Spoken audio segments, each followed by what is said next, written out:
Phone cut చేస్తున్నావంటే? నువ్వు అరుస్తున్నావుగా. నేనా? సరే సరే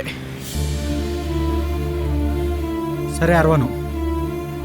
ఒక్క మాట చెప్పు నాకు, నేను వద్దా నీకు? నేనేం అలా అనలేదు. మరి వదిలేసుకుందామంటే హా అంటున్నావు?